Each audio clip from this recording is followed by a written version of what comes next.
Belewana, tout ça, c'est comme une chaîne nationale. Tout ça, c'est une image.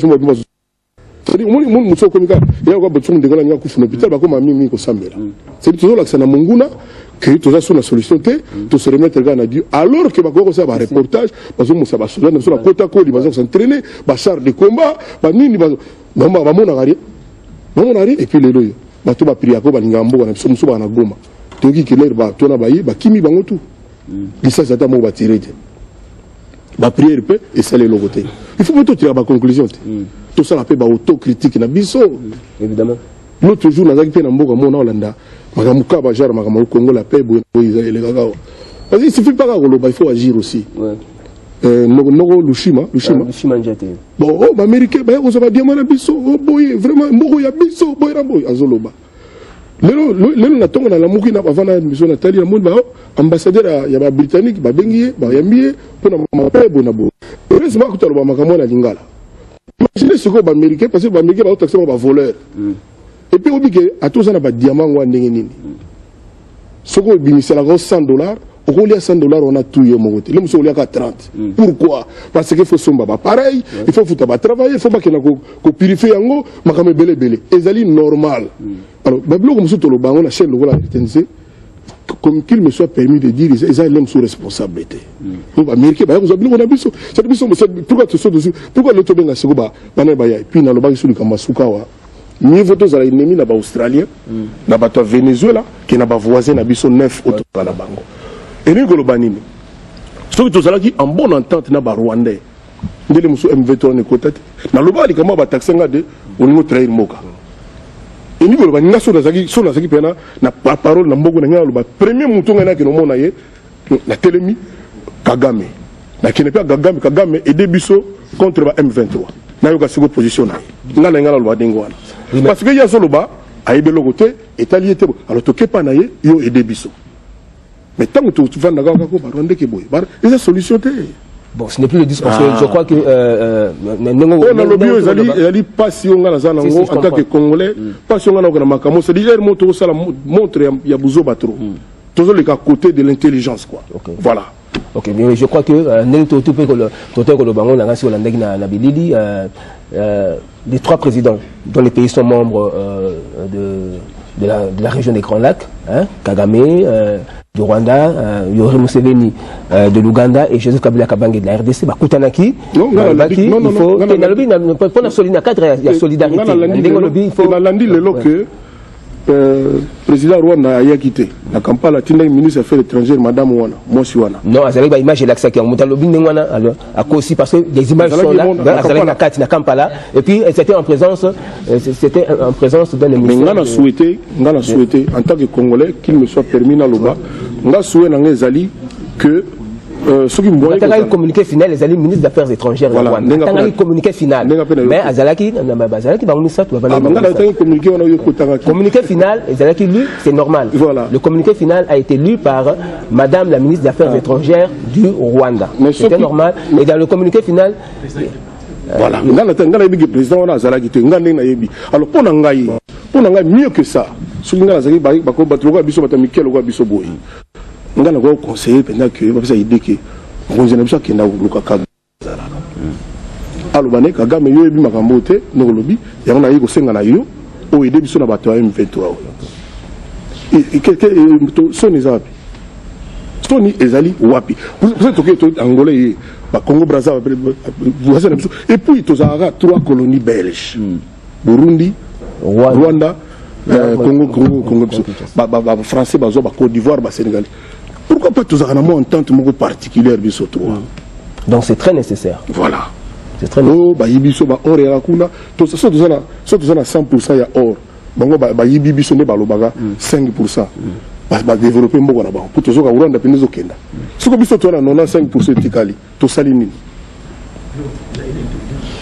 Voilà, je crois que Koffi Olomide a parlé. Il faut que l'entente soit parfaite, non seulement dans la sous-région des Grands Lacs, mais dans toute l'Afrique. Il faut que la solidarité africaine soit effective. Et je crois que tous les chefs d'État africains sont en train de se battre pour ça. L'Union africaine est là et la communauté internationale également est en train de soutenir toutes les négociations qui se font pour qu'enfin la paix puisse régner en RDC, pour qu'enfin tous les voisins de la RDC puissent respecter l'intégrité de ce grand pays, vous le savez, est considéré comme le moteur de l'Afrique, parce que n'oublions pas cette phrase de Frantz Fanon qui a dit que l'Afrique a la forme d'un revolver dont la gâchette se trouve en RDC. C'est-à-dire que c'est à partir de la RDC que partira le développement de toute l'Afrique. Alors, Koffi Olomide, c'est bien dit, c'est l'appel pour la solidarité africaine, pour l'entente avec tous nos voisins, c'est très bien, aux artistes. Alors, Nakamisi, Makantiabo est bien, mais mobilisation générale à Tiamboka. Tout le monde qui va maman, celle qui marche, tout le monde qui peut mémo, na siège ya MONUSCO avec Panabiso, parce que il faut communauté internationale pour la Makambo Oyo et Mikako aider Biso. Alors, nous artistes, vous êtes aussi des leaders d'opinion. Est-ce que beaucoup qu'on se mobiliser pour ça, bien sûr, beaucoup qu'on se mobiliser pour aussi faire un moment, beaucoup combat pour Boloba. Non, pour l'embi, mais mon Dieu donné Yangouma, je rêve. Banzimbo combien salami. Ngana tulanda Werason, le roi de la forêt. Avant une émission nanda una moni azoi ma kitoko nzimbo ya Goma boy petit na biso ferré. Na mona ki banzimbo salami belé et régler ni. Na moni la chaîne à télévision, bato na ba komi na Goma, bazo sa meeting, bato a Goma baye ba beta maboko. Nzimbo ko régler nini. Nani yoyo aboy Congo, aboy Goma nani. Ça c'est de l'hypocrisie, ça c'est toujours perdre le temps. Pour ennemi à Bangayo, il faut ennemi à Zanaïdé à force. Or, biso jusque-là, tout ça lui montre qu'il on dirait bâtiment tout ça n'a rien. Magambo le bien France Fano que la gâchette se trouve au Congo. La gâchette se trouve mais Mindou Gezate. Mindou Gebimite. S'il vous plaît, c'est dans le. Moi, je suis très sérieux. Moi, je suis très sérieux. France Fano, loba. On a dit que na Goma, Basoda, na Soba Panzani, Bakei, Babundite. Congo. Est-ce que vous savez que sur le plan international, par exemple, nous sommes aujourd'hui sous embargo militaire, moi je suis à Mindouki. Ok, mais tout ça aussi. Il faut toujours attaquer le mal par la racine. Oui. Tinani ni tozan embargo parce que tant on a le bien aller mususu ndekolanga Lushima ndekona biso un grand tant zo wablo américain baba ibi biso boy mais les mususu bazana mo interpréter ba makambo na ndebal ba se blater ba britannique wana ngana mo le monsieur Simons ba yembi na premier ministre na biso tout ça ba ko se blater. Bon, c'est pas des photos, il y a la diplomatie, la mesure, la réserve, tu vas dire mais l'autre, on a un problème, toujours qu'il n'est pas banné, pas banné, communauté internationale. Mais quand certains propos sont tenus ici, ce n'est pas prudent. Et ça a bien été. Mais il faut te reconnaître ouvertement que la communauté internationale est hypocrite. Moi, je veux la communauté internationale a le droit d'être ce qu'elle est. Et elle n'est pas tenue à être sous les ordres des Congolais. Communauté internationale,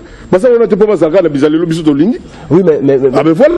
Congo aussi, le Congo et les Congolais doivent aussi ont aussi droit à la vie. Mais si la communauté internationale est attaquée Congo, la communauté internationale est attaquée Congo, il n'y a pas de pour besoin de paix. Il y a une photo de Bagako, allez-y, c'est moi qui suis. Photo de Bagako, c'est la mesure. Puis phrase photo tout cultivé Yango, qui veut la paix prépare la guerre. Et puis, pour faire la paix, il faut être deux. Pour ça, la paix, il y a la paix. Soit disons, Sambela, na RTNC, to kan sabiso moka ba Christ. Non, na lobby encore pour cause rebelle, mo ke na église. Ma conviction na yo politique, ma opinion na yo, mo tindi que vous en désaccord, on s'est rebellé. Mo za catholique, on za chrétien. Alors on a posé une question moi parce qu'il faut te chuter parce que vous savez mais tu rappelles quand même que pour moi quand même ba tu ka zate que sonini ça mérite on a grand libulu, ba tu baya to c'est là. Ngapé dans to beta te pour que guerre non, il faut Congo, ça que toi il faut activité qu'on c'est bon le baka mais avec responsabilité. Merci. Alors vous savez aujourd'hui pour dire que la MONUSCO, évidemment, bon, des gens qui maîtrisent tous les textes, doit revoir un peu, comment dirais-je, sa mission au pays, parce que on part du chapitre 6 où les forces de l'ONU sont considérés comme les forces d'observation. Mais vu la situation qui prévaut maintenant dans notre pays, à l'Est, plus précisément à Goma, il faut qu'on passe au chapitre 7. Donc c'est-à-dire, tout ça c'est pour que... Allez-y. Allez-y. C'est ma maman Nabiso que je respecte, que j'aime tant. Basala qui marche na bango. Mais moi mon amoni ba ko bamba biloko na biloko oni tout ça bona boye. Yo mo za tour yango. Bon, donc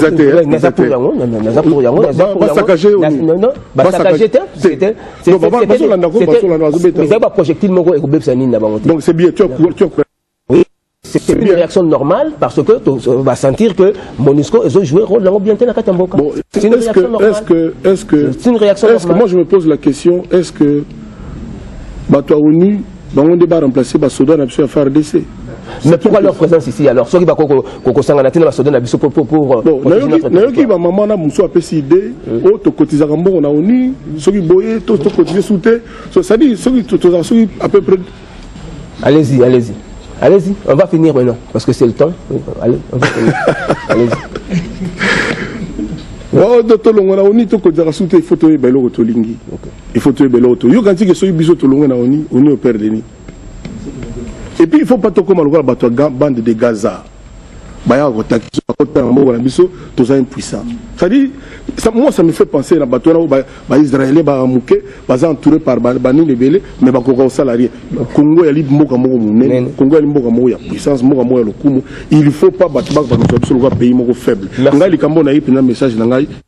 pour il faut que muscle, il faut que force, il faut que capable. Merci beaucoup. Merci beaucoup, Kofi Olomide, d'être venu pour nous parler de votre travail ainsi que pour essayer de donner votre réflexion sur la guerre à l'est de notre pays. Merci beaucoup. Merci beaucoup. Donc aujourd'hui, vous avez dit vous au Grand Diboulou? Non, pas aujourd'hui. Samedi, le 1er décembre. Puis, on a battu à Makamba Seigneur Lay. Je suis là, Nazalagité, so ba invité jusqu'aujourd'hui.